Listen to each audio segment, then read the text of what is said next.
Welcome to Adhira Chemistry Classes.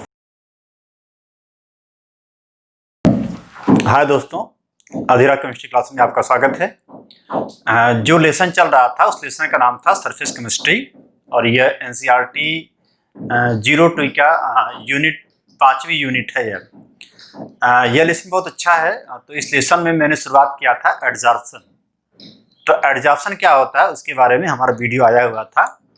तो आप जानते हैं कि अगर कोई भी सॉलिड की सरफेस है, उस सॉलिड की सरफेस पर अगर अनबैलेंस बॉन्ड है या अनबैलेंस बाउंडेड वैलेंसी खाली है, अनबाउंडेड है, तो उसके ऊपर जब भी कोई गैस या लिक्विड आ करके बैठ जाता है, इकट्ठा होता है, एग्रीगेट होता है, तो किसी भी सरफेस पर किसी भी सब्सटेंस का जो इकट्ठा होने की जो घटना होती है, जो एग्रीगेट होने की जो फेनोमेनन होती है, उसका नाम कहलाता है एडजॉर्प्शन। तो जो जिस सरफेस पर एडजॉर्प्शन होता है उसे कहते हैं एडजॉर्बेंट, और जो एडजॉर्बेट करता है, जो सब्सटेंस जाके बैठता है, एग्रीगेट होता है, उसे कहते हैं एडजॉर्बेट।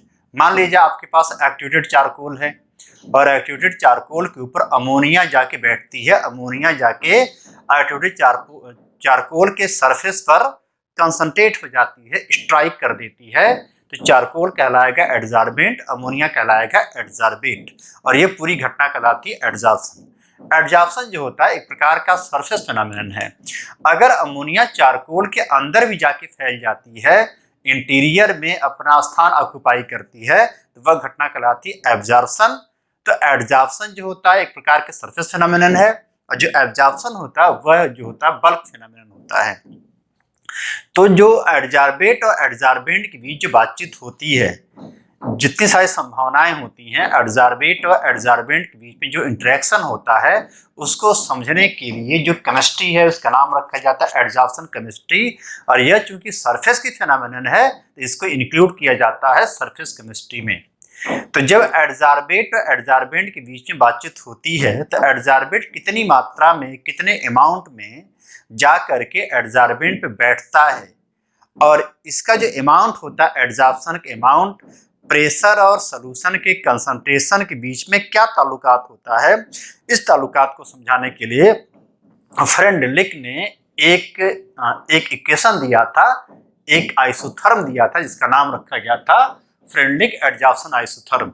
इसमें क्या करते हैं, कांस्टेंट टेम्परेचर पर एडजॉर्प्शन के अमाउंट, एडजॉर्प्शन की मात्रा और प्रेशर या अगर सॉल्यूशन है तो कंसंट्रेशन के बीच में ताल्लुकात होता है।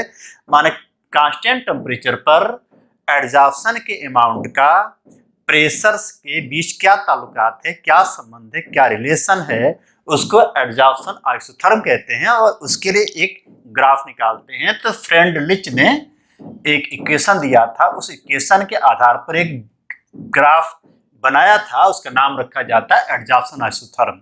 अब ये दो टाइप का होता है। एक होता है जब किसी भी सॉलिड पर कोई गैस जाके बैठती है, तो जब सॉलिड पर गैस जाके बैठती है तब हम एडजॉर्प्शन का जो अमाउंट है उसका संबंध देखते हैं प्रेशर से। लेकिन अगर कोई सॉल्यूशन है, सॉल्यूशन या लिक्विड है, अगर वह जाके सॉलिड पे बैठता है तो जो अमाउंट ऑफ एडजॉर्प्शन होता है उसका ताल्लुकात होता है कंसंट्रेशन से। तो जो फार्मूला दिया गया है फ्रेंडलिच ने, उन्होंने कहा था कि x upon m is equal to kp के पावर 1 अपान n। यह फ्रेंडलिच का एडजॉर्प्शन आइसोथर्म के लिए इक्वेशन है। यह इक्वेशन तब है जब कोई गैस के मॉलिक्यूल, गैसियस सब्सटेंस जाकर के सॉलिड पे जाके एडजॉर्ब होते हैं, मतलब गैस एडजॉर्बेट हो और सॉलिड एडजॉर्बेंट हो, तब यह फार्मूला होता है। यक्स जो है वह अमाउंट ऑफ एडजॉर्बेट है, यम जो है अमाउंट ऑफ एडजॉर्बेंट है। माने यह एडजॉर्बेंट को रिप्रेजेंट करता और यह एडजॉर्बेट को, एक्स अपान यम का मतलब होता है कि अमाउंट ऑफ एडजॉर्प्शन। के कांस्टेंट है, पी प्रेशर है, एन कांस्टेंट है, के और एन कांस्टेंट होते हैं। ये इक्वेशन आपका फर्स्ट हो गया है। तो इसमें यक्स क्या है, यक्स जो है अमाउंट ऑफ एडजॉर्बेट, यम जो है amount of adsorbent, K is the constant, P is the pressure and N is the constant है। तो प्रेशर और अमाउंट ऑफ एडजॉर्प्शन के बीच में जो संबंध है कांस्टेंट टेम्परेचर पर, उसका नाम रखा जाता है एडजॉर्प्शन, फ्रेंडलिज एडजॉर्प्शन आइसोथर्म। अब जो आपका इक्वेशन फर्स्ट है, इसमें दोनों साइड log लिया जाए, log 10 लिया जाए, आएगा log 10 is equal to 1/n log 10 p plus log 10 k। ये इक्वेशन आ जाएगा दूसरा। log 10 लेने पर आप जानते हैं log a into log b होता है, log a plus log b होता है, अब पावर होता है और log के पहले आ जाता है। अब यह इक्वेशन आपको जो दिख रहा है, इक्वेशन जो सेकंड दिख रहा है, वह इक्वेशन जो है y equal to mx plus c के इक्विवेलेंट है। c के इक्विवेलेंट है, तो इस इक्वेशन के लिए हम खींचते हैं ग्राफ। तो हम ग्राफ खींच सकते हैं x/m और p के बीच में, और log x/m और log p के बीच में। तो ग्राफ खींचने पे क्या आता है, देखिए ग्राफ है,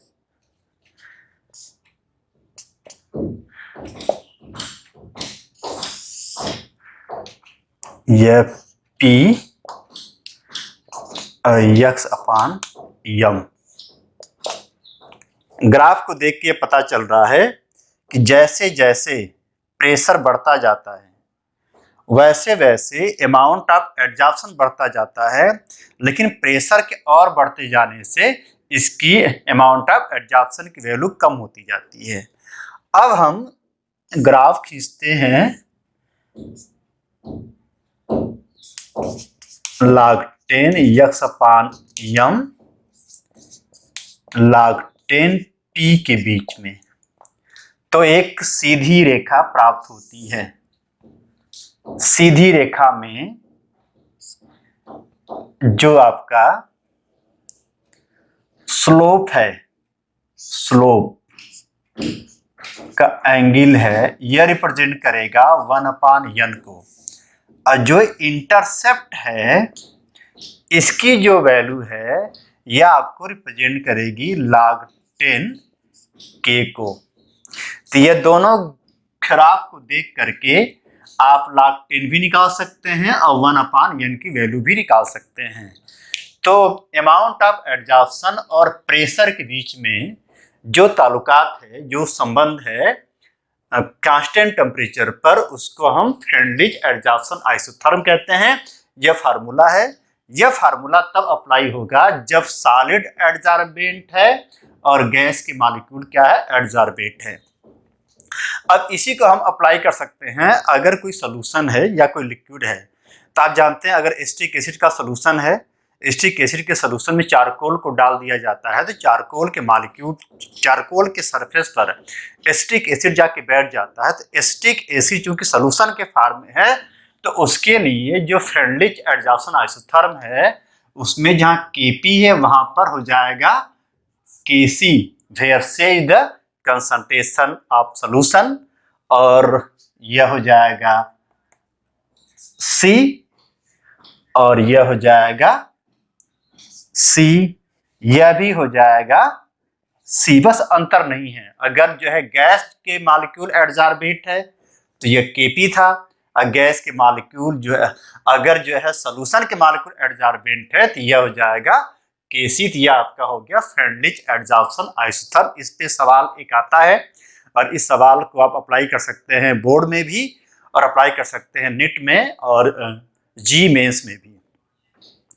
जब थोड़ा इससे एडवांस होते हैं तो एडवांस होने पर एक बीईटी का इक्वेशन आता है, तो वह तो आएगा बीएससी थर्ड ईयर में या बीएससी ऑनर्स में। तो यह आपका हो गया फ्रेंडलिज एडजॉर्प्शन आइसोथर्म। इस आइसोथर्म को बस एक लाइन में आप कह सकते हैं कि अमाउंट ऑफ एडजॉर्प्शन और प्रेशर के बीच में जो संबंध है कांस्टेंट टेम्परेचर पर, उसको फ्रेंडली एडजॉर्प्शन आइसोथर्म कहते हैं, और यह निकालते हैं ग्राफ। इस ग्राफ के आधार पे आप वैल्यू निकाल सकते हैं log 10। यहाँ पर log 10 जो है यह x/m है, छूट गया था। तो यह आपका हो गया फ्रेंडलिज एडजॉर्प्शन आइसोथर्म। और अगर अभी तक आपने अधीरा केमिस्ट्री क्लासेज में क्लासेज को अगर आपने सब्सक्राइब नहीं किया है, सब्सक्राइब कर लीजिए, तो आपको हर वीडियो मिलेंगे। इसके पहले जो हम 3 लेसन दिखाए पढ़ाए हैं, उसमें एक का नाम सोल्यूशन है, दूसरा केमिकल काइनेटिक्स है, तीसरा इलेक्ट्रोकेमिस्ट्री है। सारे वीडियो आपको अधीरा केमिस्ट्री क्लासेज के प्लेलिस्ट में है, आप उसको देखिए, सब्सक्राइब कीजिए, वॉच कीजिए, और कोई भी समस्या हो तो कमेंट बॉक्स में आइए। कमेंट बॉक्स में आप जो भी अपनी समस्या बताएंगे उस पर वीडियो बन के आपको मिलेगा। धन्यवाद।